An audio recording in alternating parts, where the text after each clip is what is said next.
This is Meteo Mundo.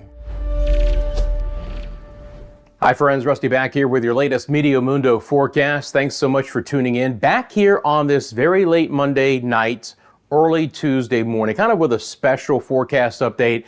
Want to highlight what's happening in the Caribbean and that tropical disturbance now with a really high chance of development. So that's what this video is going to focus on. I'll have another forecast coming up later on Tuesday where we'll cover the entire Caribbean and the Bahamas and go island by island and look at the forecast for your area over the next 5 days. But I do want to take this forecast and really look at what's happening right now in the Caribbean. Now, this one disturbance east of the Bahamas, it's done. Never developed, never got a depression out of it or anything.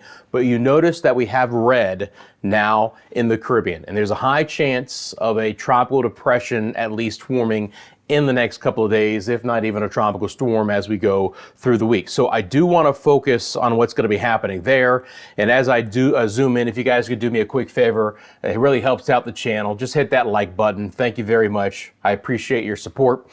Look at what we got here. We already have a good flare-up of showers and storms. Again, this disturbance firing up that moisture axis that brought so much rain to portions of the Virgin Islands and Puerto Rico and the northern side of the Leeward Islands over the last several days. And we do have an invest now. This is an active system from the Hurricane Center. Invest 97L. It's moving west at around 9. Pressure is 1,008 millibars. It's just getting started. Max winds are only 22 miles an hour. But again, we have a good flare-up of storms near this broad disturbance. To be quite honest, it looks more impressive now than I thought it would. I thought it would take during the day on Tuesday to really start to fire up storms that are a little bit more concentrated in nature. Remember, this moisture axis was so elongated north to south, so to begin to concentrate this near the center of circulation this early in the time frame is quite impressive. It's thrown some heavy rain through Hispaniola, and again, some of that will be creeping back down towards the ABC Islands. Regardless of tropical development, this is going to be a potential very heavy rainmaker for the Caribbean over the next 4 to 5 days. If we take a look at the water vapor imagery, the upper level water vapor imagery, there is no dry air in the Caribbean. There's just more moisture to feed into this thing. So again, heavy rainmaker, good development area too. There's not a lot in the way of any wind shear to slow things down. Low level water vapor imagery, again, very impressive. It'll be moving into more moisture to wrap up around it. And again, as this thing gets going, I don't really expect wind shear to be an issue with this system. So all signs point to a high-end chance of at least a tropical depression, and that would be tropical depression number 22, if not even a tropical storm. Next name on the list is the V storm. We would be all the way down to Vince. So let's look at what's going to be happening here with the GFS model. Showing you this model the last several days. Going to take it out. We'll start over the next 5 days. So you're going to see the GFS model does begin to wrap up a system, especially into the Southwest Caribbean as we head into the latter part of the week. And then that system would slam into Central America and then begin to curve back to the north and to the west. But one of the highlights, or the notes, if you will, is that the center of circulation on the GFS model and most of the other major models take it into Central America, which would then, of course, begin to weaken it as it tries to move north into Mexico and eventually the northwest sides of the Caribbean as well. So again, you can see the GFS model. I'm going to take it. We'll kind of go step by step. Let me back it back up here. So as we get into, this is going to be our Thursday, you can really start to see it wrap up into Friday on the 3rd, and then eventually even a little bit more concentrated as we go into the 4th. Now, on the GFS model, you're talking about this bringing some extensive rainfall to Nicaragua and Honduras, portions of El Salvador, the eastern sides of Guatemala, and especially to Belize. So the wind maker would be on the eastern side, of course, of the coastline of Central America,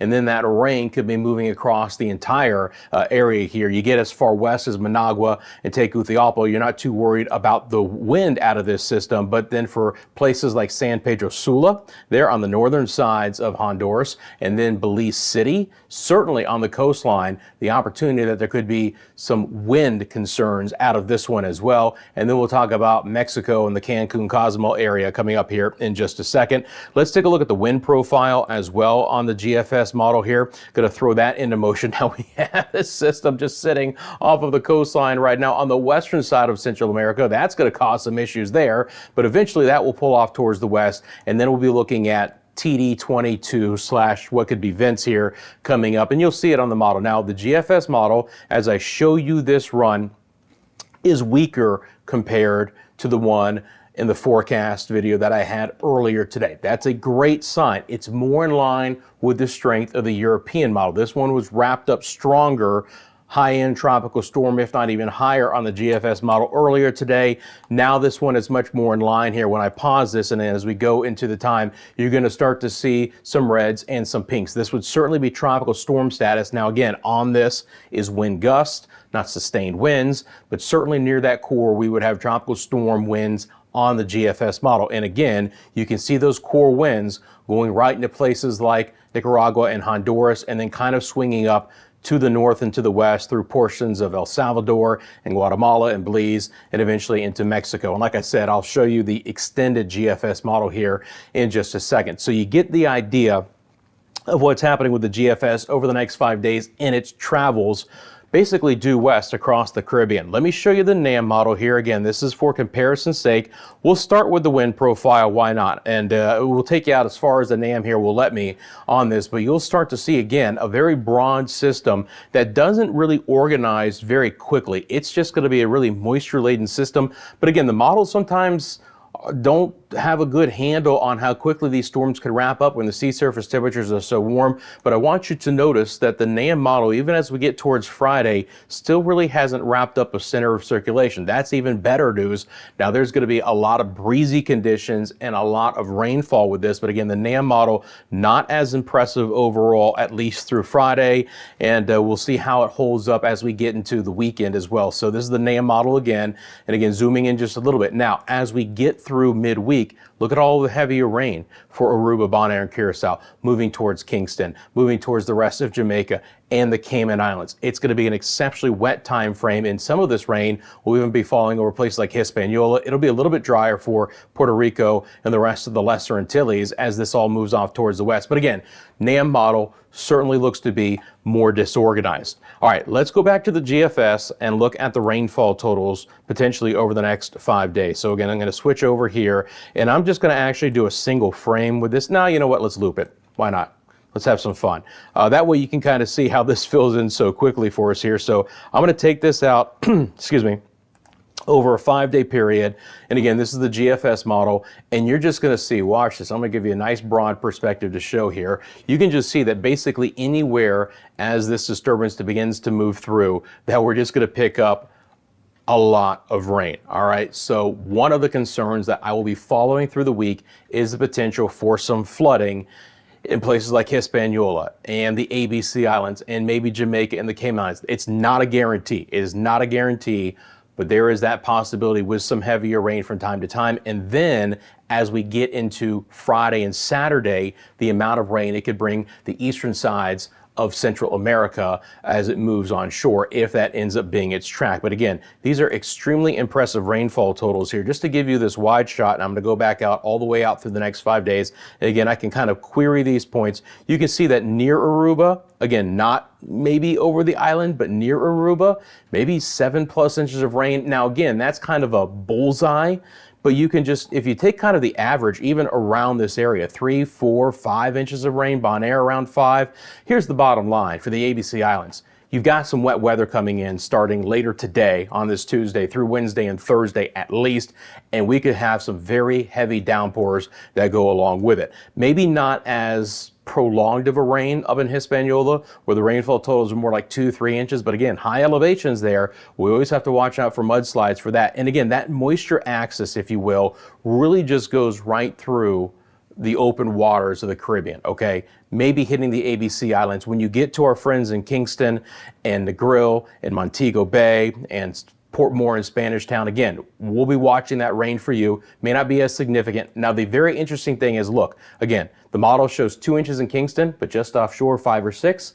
I would be averaging that, saying more like 3 to 4 for the island over the next 5 days, with Jamaica's weather beginning to go downhill on Wednesday through Thursday and Friday, and then even up towards the Cayman Islands. Again, you're looking at the model painting anywhere between 3, 5, and 6 inches of rain. Now, as we get into Central America, again, you're going to start to see some extremely high potential rainfall totals there. That would be right around San Pedro Sula there. I don't know if I have it on my map or not, but again, you're looking at extremely high rainfall totals for portions of Honduras, and then that would be moving in towards Belize. It might be where the rain is really heavy along the coast, and then it weakens as it gets inland. But the bottom line is, again, with so much moisture here, we're going to see the potential for very excessive rainfall totals. So right now it would be Honduras and Nicaragua and Belize, maybe the eastern sides of Guatemala and El Salvador. That would have the highest concerns for some of that heavier rain. Now, let's get into the extended time, because if there's one question I've had, I guess a lot of you have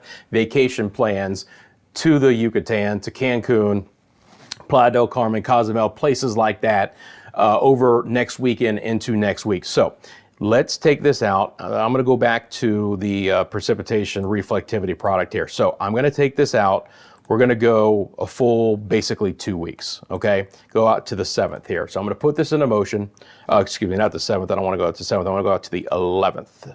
So I'm going to take it out to the 11th and put this into motion. Now, here's what the GFS model is going to show.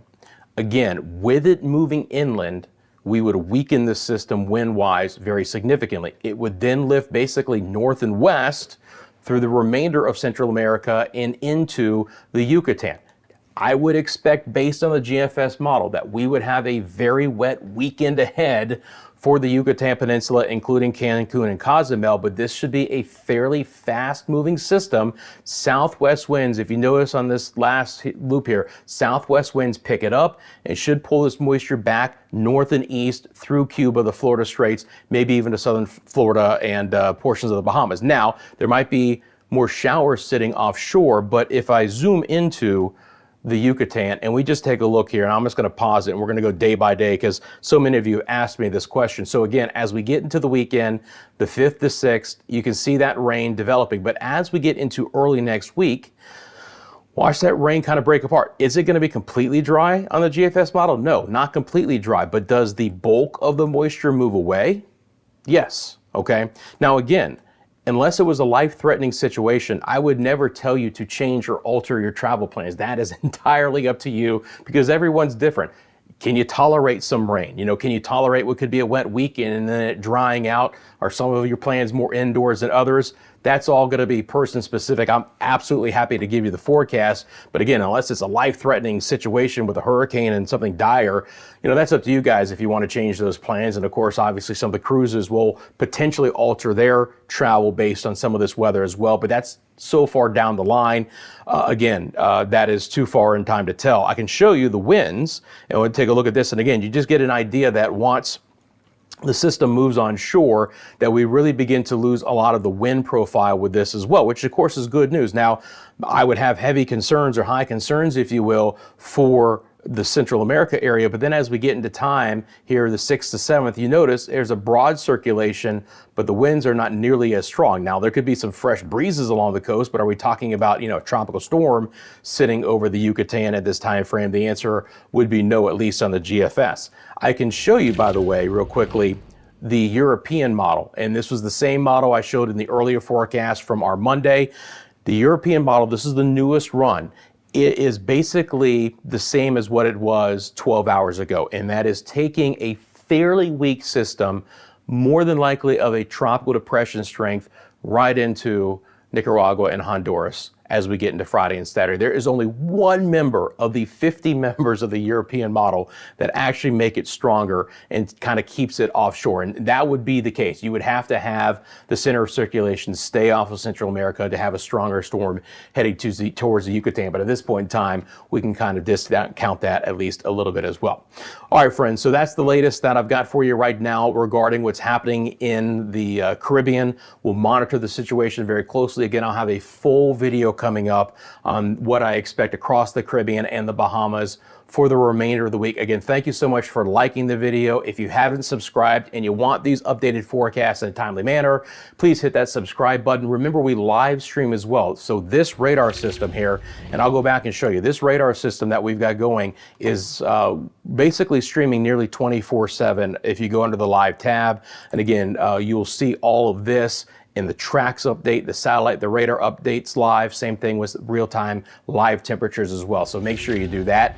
And again, that's under the live tab for us here. So as we say goodbye, again, one more time, a quick look at this, 70% chance for development in the Caribbean over the next 5 days. And again, all eyes will be on that here as we move through the week. Thanks so much, friends. We appreciate you. Drop a comment if you got a question on the forecast. We're happy to answer that. And until next time, we'll see you soon right here at Meteo Mundo.